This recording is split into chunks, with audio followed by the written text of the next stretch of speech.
भगवान विष्णु हिंदू धर्म में पूजे जाने वाले मुख्य देवताओं में से एक हैं। विष्णु भगवान को सृष्टि के पालक, संहारक और पालक देवता माना जाता है। वे त्रिमूर्ति का एक हिस्सा हैं, जिसमें ब्रह्मा सृष्टि के लिए जिम्मेदार होते हैं, विष्णु संहार और पालन का कार्य करते हैं, और शिव ब्रह्मा और विष्णु की रक्षा करते हैं। विष्णु भगवान को चतुर्भुज, चार हाथों वाले, नीले रंग के वस्त्रों में धारण करने वाले एक युवक रूप में दिखाया जाता है। उनके हाथ में शंख, शंखनाद का प्रतीक, चक्र, अधर्म का संहार करने वाला प्रतीक, गदा, साधारण लोगों की सुरक्षा का प्रतीक, और पद्म, पवित्रता और प्रजनन का प्रतीक होते हैं। विष्णु के 10 अवतार बहुत प्रसिद्ध हैं, और उनमें से कुछ हैं: मत्स्य अवतार, मत्स्य रूप में; कूर्म अवतार, कछुआ रूप में; वराह अवतार, वराह या सुअर रूप में; नरसिंह अवतार, मनुष्य और सिंह रूप में; वामन अवतार, बालक रूप में; परशुराम अवतार, ब्राह्मण रूप में; श्रीराम अवतार, श्रीराम रूप में; कृष्ण अवतार, श्री कृष्ण रूप में; बुद्ध अवतार, गौतम बुद्ध रूप में; और कल्कि अवतार, भगवान कल्कि के रूप में। विष्णु के अवतारों में कृष्ण और राम सबसे प्रसिद्ध हैं। कृष्ण भगवान भगवद गीता के द्वारा भी जाने जाते हैं, जबकि राम भगवान हिंदू धर्म में महाकाव्य रामायण के मुख्य पात्र हैं। विष्णु भगवान की पूजा और भक्ति के लिए विष्णु सहस्त्रनाम स्तोत्र, विष्णु पुराण, विष्णु सहस्त्रनाम स्तोत्रम, विष्णु चालीसा आदि पाठ किए जाते हैं।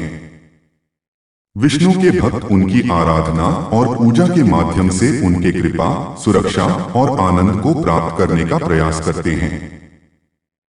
हिंदू धर्म में कहते हैं कि ब्रह्मा जी जन्म देने वाले, विष्णु पालने वाले और शिव वापस ले जाने वाले देवता हैं। भगवान विष्णु तो जगत के पालनहार हैं। वे सभी के दुख दूर कर उनको श्रेष्ठ जीवन का वरदान देते हैं। जीवन में किसी भी तरह का संकट हो या धरती पर किसी भी तरह का संकट खड़ा हो गया हो, तो विष्णु ही उसका समाधान खोजकर उसे हल करते हैं। भगवान विष्णु ने ही नृसिंह अवतार लेकर एक और जहां अपने भक्त प्रहलाद को बचाया था, वहीं क्रूर हिरण्यकश्यप से प्रजा को मुक्ति दिलाई थी। उसी तरह वराह अवतार लेकर उन्होंने महाभयंकर हिरण्याक्ष का वध करके देव, मानव और अन्य सभी को भयमुक्त किया था। उन्होंने ही महाबली और मायावी राजा बलि से देवताओं की रक्षा की थी। इसी तरह श्रीहरि विष्णु ने कुछ ऐसे कार्य किए थे जिनको जनकल्याण के लिए किया गया छल कहा गया। हालांकि जगत कल्याण के लिए यह भेद नीति थी, छल नहीं। यदि वे ऐसा नहीं करते तो कई देवी और देवताओं की जान संकट में होती। तो आओ जानते हैं श्रीहरि विष्णु द्वारा जनहित में किए गए 5 भेद। भस्मासुर का नाम सुनकर सभी को उसकी कथा याद हो आई होगी। भस्मासुर के कारण भगवान शंकर की जान संकट में आ गई थी। हालांकि भस्मासुर का नाम कुछ और था, लेकिन भस्म करने का वरदान प्राप्त करने के कारण उसका नाम भस्मासुर पड़ गया। भस्मासुर एक महापापी असुर था। उसने अपनी शक्ति बढ़ाने के लिए भगवान शंकर की घोर तपस्या की और उनसे अमर होने का वरदान मांगा, लेकिन भगवान शंकर ने कहा कि तुम कुछ और मांग लो। तब भस्मासुर ने वरदान मांगा कि मैं जिसके भी सिर पर हाथ रखूं वह भस्म हो जाए। भगवान शंकर ने कहा तथास्तु। भस्मासुर ने इस वरदान के मिलते ही कहा, भगवान क्यों न इस वरदान की शक्ति को परख लिया जाए। तब वह स्वयं शिवजी के सिर पर हाथ रखने के लिए दौड़ा। शिवजी भी वहां से भागे और विष्णु जी की शरण में छुप गए। तब विष्णु जी ने एक सुंदर स्त्री का रूप धारण कर भस्मासुर को आकर्षित किया।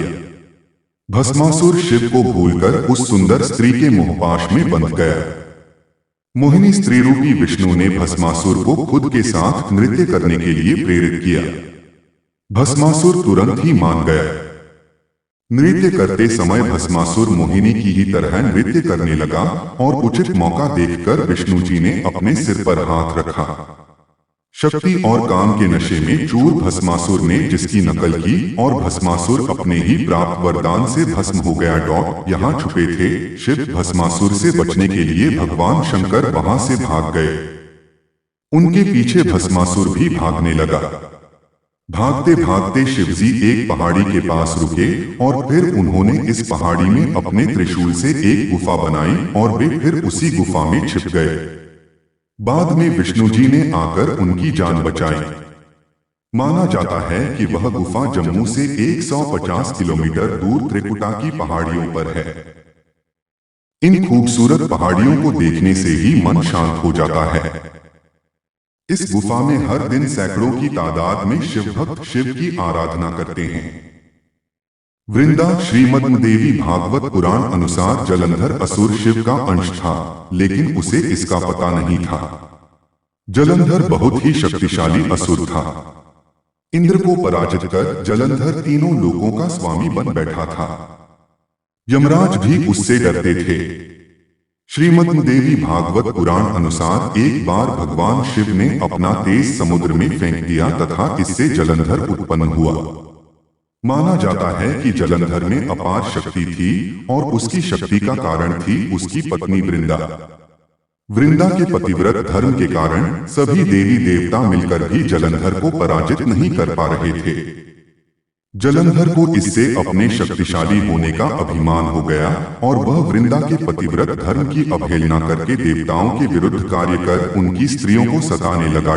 जलंधर को मालूम था कि ब्रह्मांड में सबसे शक्तिशाली कोई है तो वे हैं देवों के देव महादेव। जलंधर ने खुद को सर्वशक्तिमान रूप में स्थापित करने के लिए क्रमशः पहले इंद्र को परास्त किया और त्रिलोकाधिपति बन गया। इसके बाद उसने विष्णु लोक पर आक्रमण किया।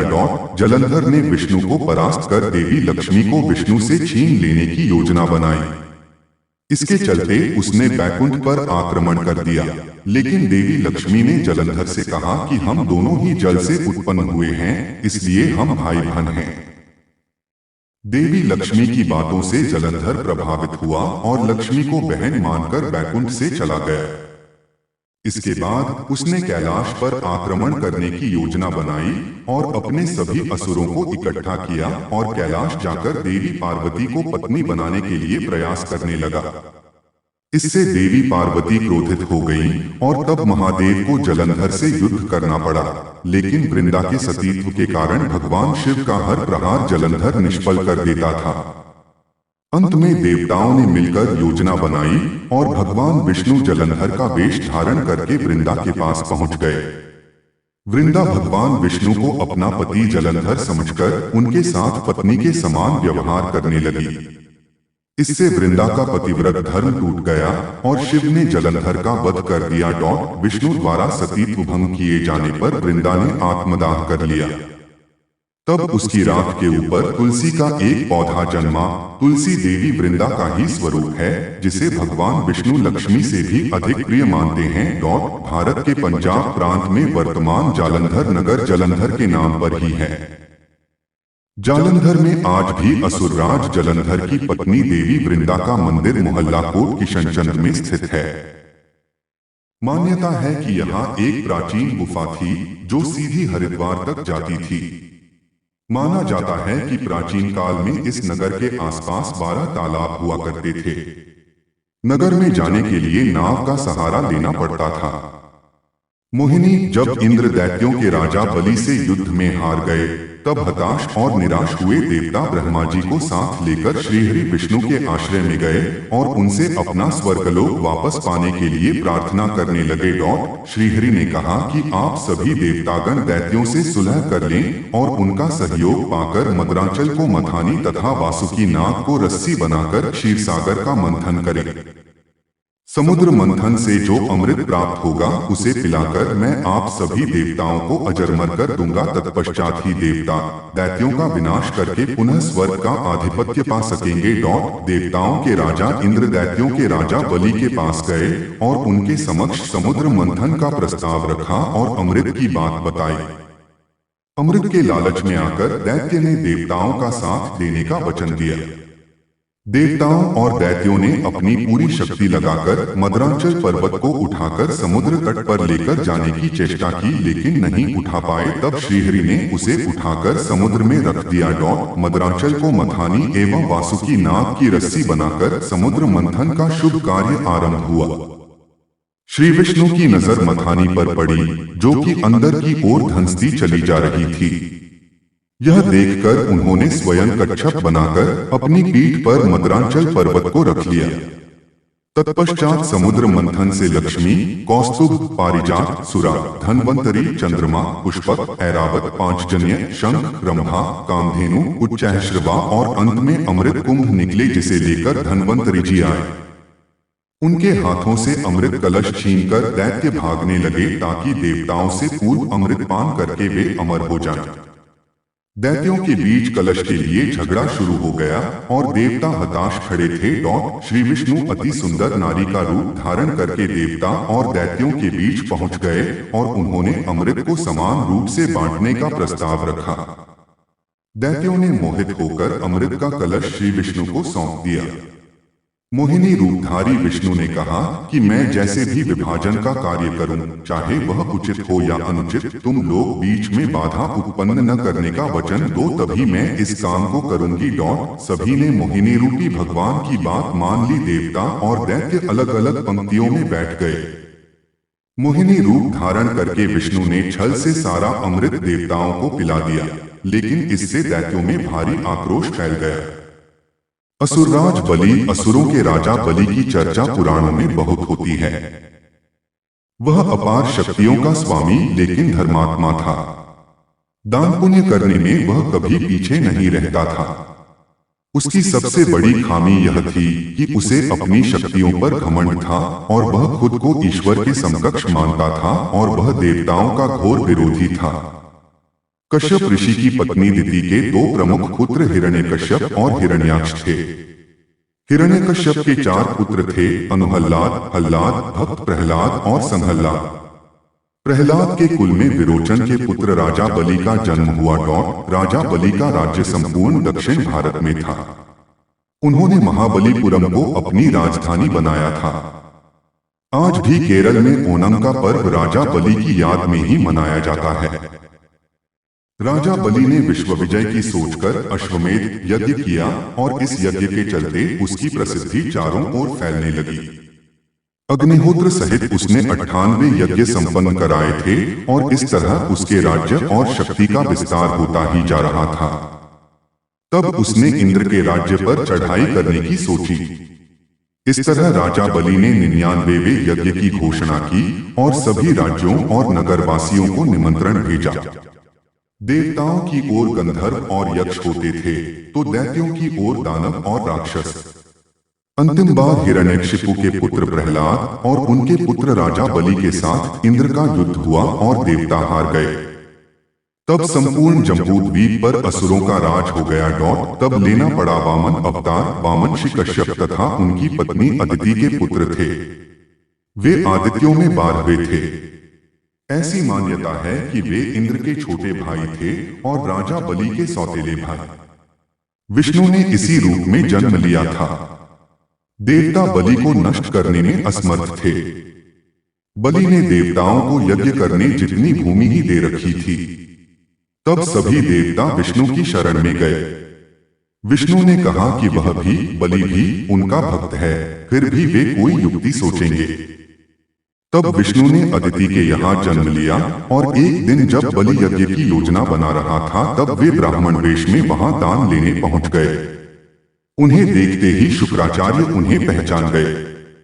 शुक्र ने उन्हें देखते ही बलि से कहा कि वे विष्णु हैं। मुझसे पूछे बिना कोई भी वस्तु उन्हें दान मत करना।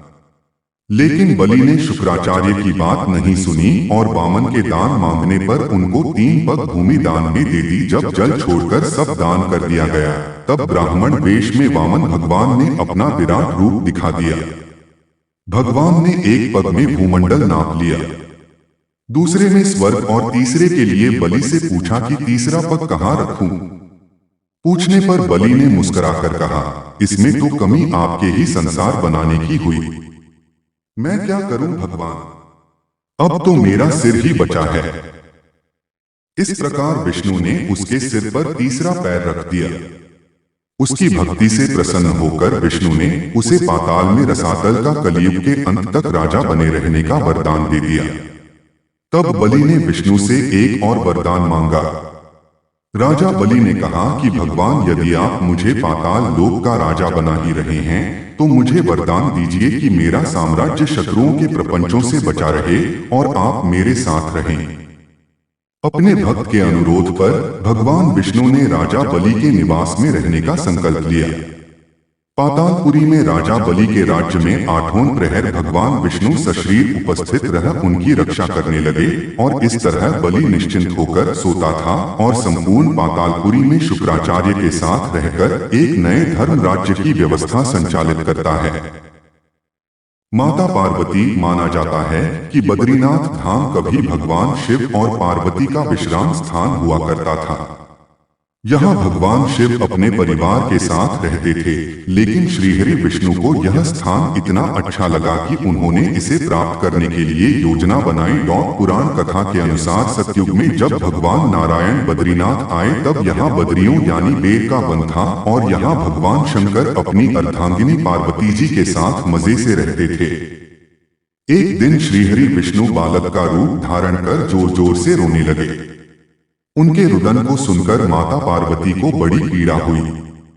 वे सोचने लगी कि इस बीहड़ वन में यह कौन बालक रो रहा है, यह आया कहां से और इसकी माता कहां है। यही सब सोचकर माता को बालक पर दया आ गई। तब वे उस बालक को लेकर अपने घर पहुंची। शिवजी तुरंत ही समझ गए कि यह कोई विष्णु की लीला है। उन्होंने पार्वती से इस बालक को घर के बाहर छोड़ देने का आग्रह किया और कहा कि वह अपने आप ही कुछ देर रोकर चला जाएगा। लेकिन पार्वती माँ ने उनकी बात नहीं मानी और बालक को घर में ले जाकर चुप कराकर सुलाने लगी। कुछ ही देर में बालक सो गया। तब माता पार्वती बाहर आ गई और शिवजी के साथ कुछ दूर भ्रमण पर चली गई। भगवान विष्णु को इसी पल का इंतजार था। इन्होंने उठकर घर का दरवाजा बंद कर दिया। भगवान शिव और पार्वती जब घर लौटे तो द्वार अंदर से बंद था। इन्होंने जब बालक से द्वार खोलने के लिए कहा तब अंदर से भगवान विष्णु ने कहा कि अब आप भूल जाएं भगवान, यह स्थान मुझे बहुत पसंद आ गया है, मुझे यहीं विश्राम करने दीजिए। अब आप यहां से केदारनाथ जाएं। तब से लेकर आज तक बद्रीनाथ यहाँ पर अपने भक्तों को दर्शन दे रहे हैं और भगवान शिव केदारनाथ में